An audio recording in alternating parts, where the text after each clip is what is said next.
Hello students, मैं नीमा जैन आपको आज सूरदास जी के पद पढ़ा रही हूँ, जो सीबीएसई बोर्ड क्षितिज की पाठ्य पुस्तक से लिया गया है।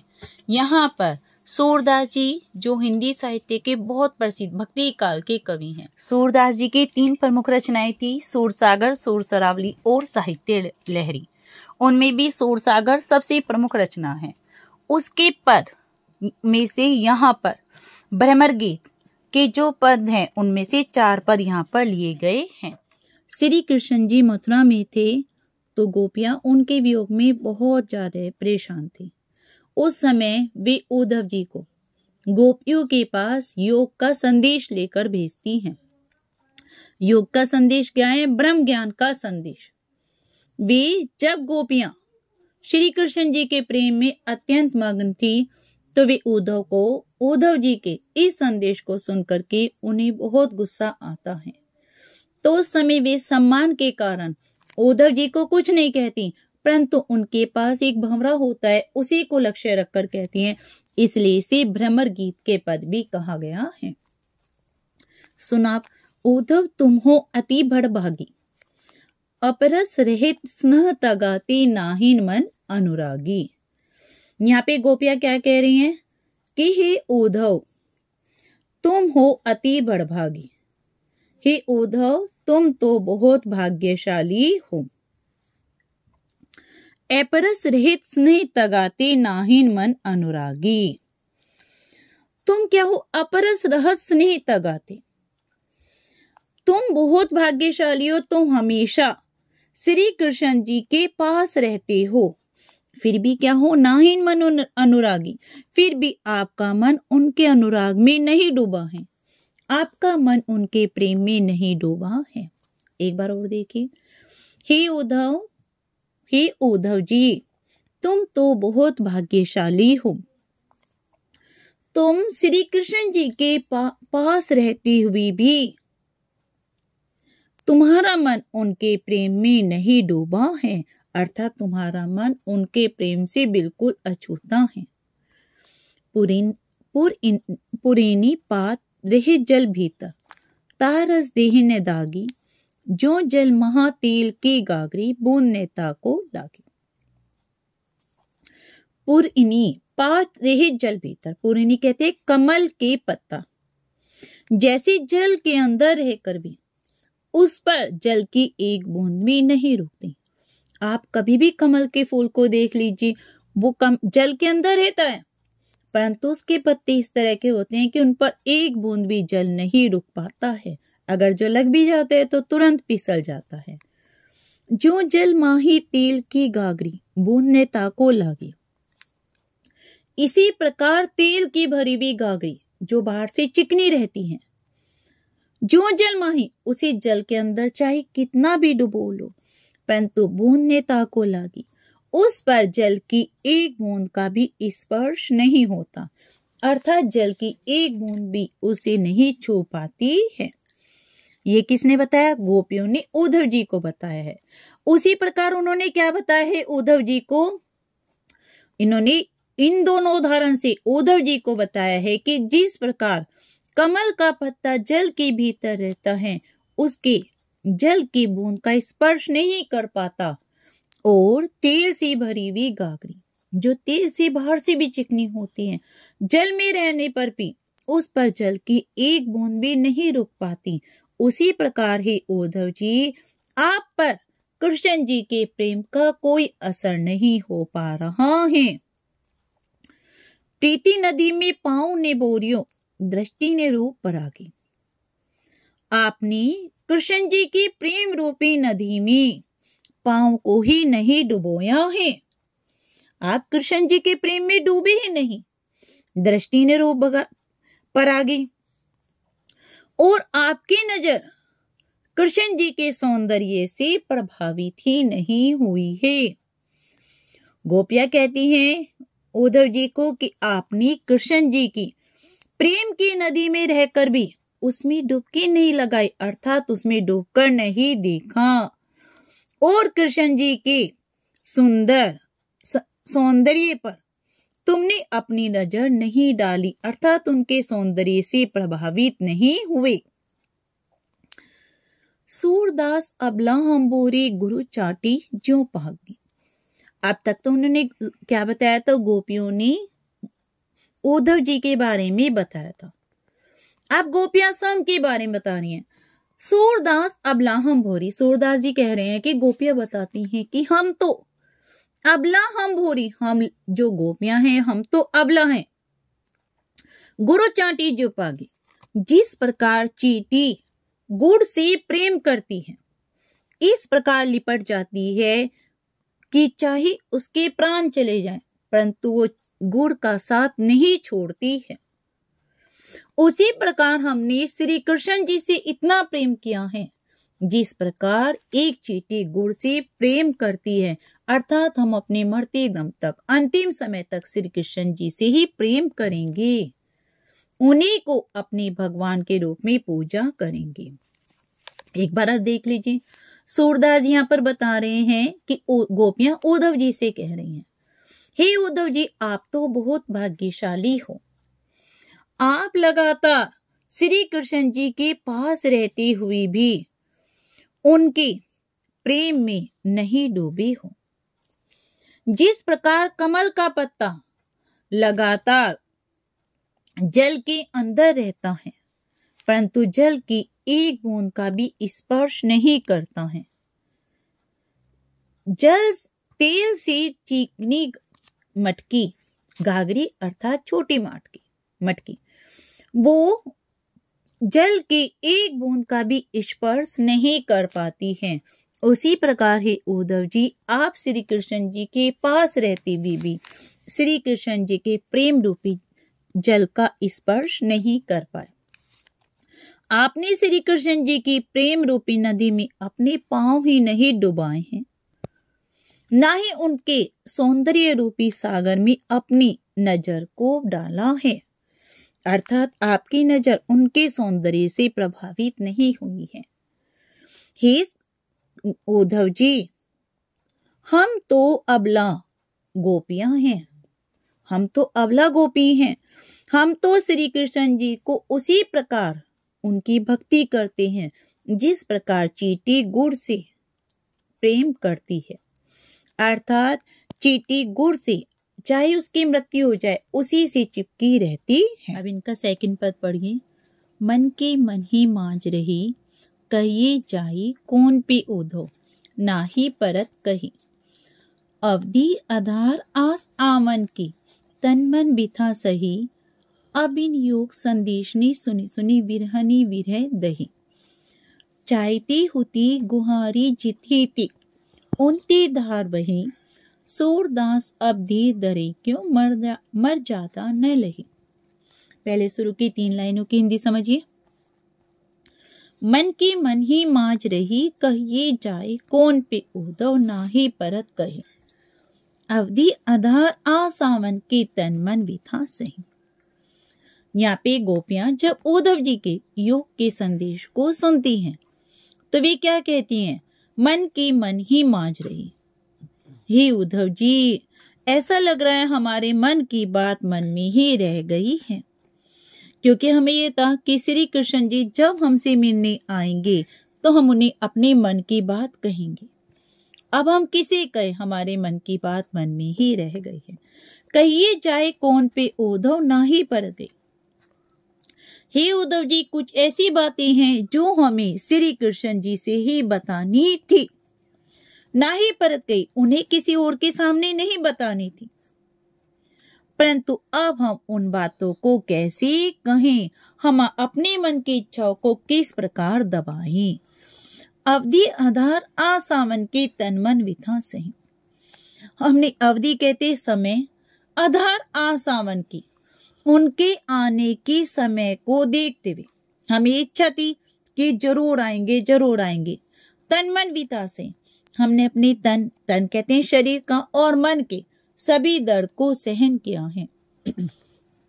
अर्थात हे उद्धव जी, हमने श्री कृष्ण जी के आने की समय आस में, इस आशा में, अवधि समय आशा में कि वे आएंगे, इसलिए हमें उस समय को इस आशय में कि आएंगे तन मन के सारे दर्द को सहन किया है।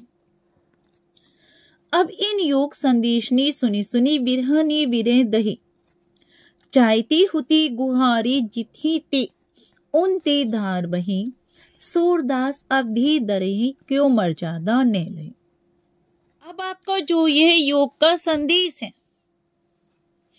उसे सुन करके हम विरहनी कहते हैं श्री कृष्ण के वियोग में जो बहुत ज्यादा दुखी हैं, हम उस विरह के दुख में जल रही हैं, अर्थात दिन रात उस विरह की आग में जलने लगी हैं। चाहती हुती गुहारी जितीती उड़ती धार बही, हम इस विरह की आग को जिधर से बुझाने के लिए जिधर गुहार करना चाहते थे, गुहार में पुकारना, अर्थात विरह की प्रबल आग को बुझाने के लिए, उससे रक्षा के लिए हम जिन्हें बुलाना चाहते थे उनते धार बही। अब तो ऐसा लगता है ये विरह की आग वहीं से आ रही है, अर्थात हमारी विरह की आग कौन बुझा सकते हैं? श्री कृष्ण जी। और हम इस विरह की आग को बुझाने के लिए उन्हें ही बार बार बुलाते हैं, परंतु अब तो योग का संदेश भेज करके ऐसा लग रहा है कि उन्होंने हमें और अपनी विरह में जला दिया है। सूरदास अब धी धरी क्यों मर्यादा ने लही। सूरदास जी बता रहे हैं कि गोपियां कह रही हैं अब धी धरी क्यों, हे उद्धव जी अब हम क्यों धैर्य रखें, अब हम धैर्य क्यों पालन करें, मर्यादा ने नहीं। जब श्री कृष्ण जी ने ही धैर्य का पालन नहीं किया है, जब श्री कृष्ण जी ने ही प्रेम की मर्यादा का पालन नहीं किया है, तो हम ही धैर्य क्यों पालन करें। क्योंकि गोपियां क्या है, श्री कृष्ण जी के प्रेम में इतनी व्यथित हो गई हैं, इतनी दुखी हो गई हैं कि उन्होंने सभी सामाजिक मर्यादाओं का ध्यान नहीं रखा है। एक बार इसकी हिंदी सुन लीजिए। गोपियां उद्धव के संदेश को सुन करके कह रही हैं कि हे उद्धव जी, हमारी मन की इच्छा मन में ही रह गई है। हम श्री कृष्ण जी से मिलना चाहते थे, परंतु अब तो भी आप ही नहीं रहे। अब हम अपने मन की बात किससे जाकर कहें, क्योंकि कुछ बातें ऐसी थी जो हमें श्री कृष्ण जी को ही बतानी थी। हमने उनके आने की आस में समय को गिनते गिनते हमने तन मन के सारे दर्द सहे। गोपियां कहते हैं कि तब भी हमें इतना दर्द नहीं हो रहा था। अब आपके इस योग के संदेश को सुनकर हम विरह की आग में लगातार जल रहे हैं। हम अपने इस विरह की आग को बुझाने के लिए जिधर से रक्षा की गुहार करना चाहती थी, ऐसा लगता है यह विरह की आग की जो धारा है, ये जो विरह की आग है, ये वहीं से बह निकली है। क्यों भैया? क्योंकि श्री कृष्ण जी ही हमारी विरह रूपी आग को दूर करने में समर्थ थे, और अब श्री कृष्ण जी ने योग का संदेश भेज करके इस विरह रूपी आग को बढ़ा दिया है। सूरदास जी कहते हैं कि अब हम गोपियां किस प्रकार धैर्य धारण करें, जब श्री कृष्ण जी ने ही अपनी मर्यादा का पालन नहीं किया है, अर्थात श्री कृष्ण जी ने योग का संदेश भेजकर अपनी मर्यादा का उल्लंघन कर दिया है। इनका तीसरा पद पढ़िए। हमारी हरी हारिल की लकड़ी, मन क्रम वचन नंदन उर, यही दृढ़ करी पकड़ी, जागत सोवत सपन दिवस निशी, काने काने जकड़ी, सुनत जोक लागत है ऐसो जो करो ककड़ी, सो तो व्याधि हमको ले आए, देखी सुनी न करी, यह तो सूर तिन्हें लो सौंपी, जिनके मन चक्री। यहाँ पर गोपियां उद्धव जी से कह रहे हैं, हमारी हरी हारिल की लकड़ी, हमारे लिए तो हमारी श्री कृष्ण जी, हरि में श्री कृष्ण जी हारिल पक्षी की लकड़ी के समान है। हारिल पक्षी क्या होता है? वो एक पक्षी होता है जो अपने पंजों में लकड़ी दबाए रखता है। उसे ऐसा लगता है कि उसने लकड़ी को कस के पकड़ रखा है, उसी के सहारे वो बैठता है, उठता है, पूरे आसमान में उड़ता है। वो अपना जीवन ये सोचता है कि मैंने इस लकड़ी के सहारे है। तो हमारे लिए हमारी श्री कृष्ण जी हारिल पक्षी की लकड़ी के समान है।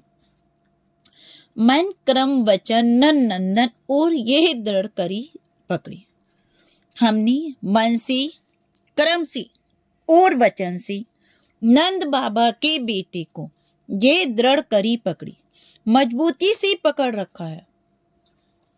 अर्थात हमने हारिल पक्षी के समान अपने श्री कृष्ण जी को मन से, क्रम से, वचन से मजबूती से पकड़े रखा है। हमारे लिए हमारे जीवन का सहारा श्री कृष्ण जी ही है। जागत सोबत सपन दिवस निशी कहने कहने जकड़ी। हम जागती हुई, सोती हुई, सपने में दिन और रात कृष्ण जी का जाप करते रहते हैं। कृष्ण जी को ही रटते रहते हैं, अर्थात उन्हीं को याद करते हैं। एक बार और देखिए, हमारे लिए हमारे श्री कृष्ण जी हारिल पक्षी की लकड़ी के समान है। हमने मन से, क्रम से, वचन से नंद बाबा के बेटे को मजबूती से पकड़ लिया है, अर्थात हमारे जीने का आधार श्री कृष्ण जी ही है। हम जागते हुए, सोते हुए, सपने में दिन रात कहने कहने का नाम रटती रहती हैं। सुनत जोग लागत है ऐसो जो करूं ककड़ी। सूतो ब्याधि हमको ले आए देखी सुनी ने करी। यह तो सूर तीनों ले सोपो जिनके मन चकरी। सुनत जोग लागत है ऐसो ज्यों करूं करी ककड़ी। सूतो ब्याधि हमको ले आए देखी सुनी ने करी। यह तो सूर तीनों लो सोपो जिनके मन चकरी। हे उद्धव जी सुनो, सुनत जोग लागत है ऐसो। ये उद्धव जी सुनो, आपका योग का संदेश हमें ऐसा लगता है जैसे कि कोई कड़वी ककड़ी हो। अर्थात जिस प्रकार कड़वी ककड़ी को इंसान कोई भी व्यक्ति नहीं खा सकता, उसी प्रकार हमें आपका योग का संदेश बिल्कुल भी अच्छा नहीं लगता है। सूतो ब्याधि हमको ले आए देखे सुने न करे। अरे उद्धव जी, ये आप हमारे लिए कौन सा रोग ले आए हो? व्याधि का अर्थ है रोग, बीमारी। ये आप हमारे लिए कौन सा रोग लेकर आए हो जिसे हमने न तो कभी देखा है और न ही कभी सुना है। आप हमारे लिए ये क्या बीमारी लेकर आए हो जिसे हमने कभी न देखा है न सुना है, क्योंकि हम तो श्री कृष्ण जी के प्रेम में मग्न हैं। यह तो सूर तीनों ले सौंपी जिनके मन चक्री। यहाँ पर गोपियां क्या कह रही हैं श्री उद्धव जी को कि हे उद्धव जी, यह जो आपका योग का संदेश है, यह तो उन्हें ही ले जाकर सौंपो, उन्हें ही ले जाकर बताइए जिनके मन चक्री। चक्री कहती है चरखी के समान चंचल हैं, जिनके मन चंचल हैं, अर्थात कभी किसी को कभी किसी को, उनको ही यह संदेश दीजिए। हे उद्धव जी, यह जो आप योग का संदेश लेकर आए हो, यह हमें कड़वी ककड़ी के समान लगता है। यह आप हमारे लिए कौन सी बीमारी लेकर आए हो जिसे हमने ना कभी देखा है ना सुना है। हे उद्धव जी, यह तो योग का संदेश उन्हें ही ले जाकर सौंपो जिनके मन चंचल हैं। हमारा मन तो श्री कृष्ण जी के प्रेम में डूबा हुआ है, तो हम योग का संदेश ग्रहण नहीं कर सकते हैं। एक बार इसकी हिंदी देख लीजिए। गोपियां उद्धव जी से कहते हैं कि हमारे लिए हमारे श्री कृष्ण जी हारिल पक्षी की लकड़ी के समान हैं। हमने मन से, क्रम से, वचन से। एक बार इसका हिंदी देख लीजिए। हमारे लिए हमारे श्री कृष्ण जी हारिल पक्षी की लकड़ी के समान है। हमने मन से, क्रम से, वचन से नंद बाबा के बेटे को कस कर पकड़ रखा है। हम जागते सोते सपने में दिन रात कहने कहने का जाप करती रहती है, कहने कहने रटती रहती हैं। हे उद्धव जी सुनो, आपका योग का संदेश हमें ऐसा लगता है जैसे कोई कड़वी ककड़ी हो। आप जो ये बीमारी हमारे लिए लेकर आए हो, ना तो हमने उसे कभी देखा है ना सुना है, क्योंकि गोपियां क्या हैं, वे श्री कृष्ण जी के प्रेम में पूरी तरह मग्न हैं। यहाँ पर गोपियां क्या कह रही हैं उद्धव जी को कि यह संदेश, ये बीमारी, यह योग का संदेश उन्हें ही ले जाकर सौंपो जिनके मन चंचल हैं, अर्थात जिनके मन किसी और को अपनाने को तैयार हो। हमारा मन तो पहले ही श्री कृष्ण जी के प्रेम में लग चुका है। इनका लास्ट पर देखें, हरि है राजनीति पड़ी आई, समुझी बात कहत मधुकर की समाचार सब पाए। एक अति चतुर है तो पहले ही अब गुरु ग्रंथ पढ़ाए, बड़ी बुद्धि जानी जो उनकी जोग संदेश पढ़ाए। ओ दो भले लोग आगे के परहित डोलत दाए, अब अपनी मन फेर पाइए चलत चूज होती चुराए। ते क्यों अनीति करे आपुन जे और अनीति छुड़ाए, राज धर्म तो यही सूर जो प्रजा न चाही सताए। यहाँ पर एक सखी दूसरी सखी से कह रही है, हे सखी, लगता है हमारे श्री कृष्ण जी ने मथुरा जाकर के राजनीति पढ़ ली है। समझी बात कहत मधुकर की। अब वे मधुकर अर्थात बोहरे को संबोधित करते हुए उद्धव जी पर व्यंग करते हुए कह रही हैं, समझी बात कहत मधुकर की कि वे अब भौरे अर्थात उद्धव जी के माध्यम से ये बात समाचार कहलवा रहे हैं, अर्थात वे उद्धव जी के द्वारा योग का संदेश भिजवा रहे हैं। एक अति चतुर है तो पहले ही अब गुरु ग्रंथ पढ़ाए। एक तो वे पहले ही बहुत चालाक थे, अब लगता है उन्होंने बड़े बड़े ग्रंथों को भी पढ़ लिया है। बड़ी बुद्धि जानी जो उनकी योग संदेश पढ़ाए। ऐसा लगता है उनकी बुद्धि बहुत ज्यादा बढ़ गई है, बहुत ज्यादा बढ़ गई है, तभी तो उन्होंने योग का संदेश भेजा है। अर्थात उन्होंने हम गोपियों को जो उनके प्रेम में पूरी तरह से डूबी हुई हैं, अब उन्होंने हमारे लिए क्या भेजा है, मथुरा जाने के बाद योग का संदेश भेजा है। उद्धव भले लोग आगे की पर ही डोलत हे उद्धव जी, वही उद्धव जी, उद्धव भले लोग आगे के पर ही डोलत। हे उद्धव जी, यहाँ के लोग बहुत ज्यादा सीधे साधे और भले हैं, पर ही डोलत जाए। जो दूसरों के परहित, दूसरों की भलाई करने के लिए इधर से उधर डोलते रहते हैं, इधर से उधर घूमते रहते हैं। अब अपनी मन फेर पाइयों चलत जो होती चुराए। अब आप हम श्री कृष्ण जी से अपने मन को वापस पाना चाहते हैं, जिन्हें वे मथुरा ले जाते समय अपने साथ चुरा करके ले गए थे। हम अपने मन को अब उनसे वापस लेना चाहते हैं। ते क्यों अनीति करी आपों जे और अनीति छुड़ाए, राज धर्म तो यही सूर जो प्रजा ने जाही सताए। ते क्यों अनीति करे आपों जे और अनीति छुड़ाए, राज धर्म तो पहले आप क्या देखे, राज धर्म। अब क्या है, श्री कृष्ण जी मथुरा जाकर के राजा बन गए हैं। और राजा का धर्म क्या होता है, राजा का धर्म होता है ते क्यों करे अनीति जो करे आपो, कि वे दूसरों को अनीति और अत्याचार से मुक्त कराएं, जी और अनीति छुड़ाएं। दूसरों को अनीति अत्याचार से मुक्त करें, उनके सभी दुखों को दूर करें। लेकिन ते क्यों अनीति करें, अब श्री कृष्ण जी ही खुद अनीति अन्याय क्यों कर रहे हैं।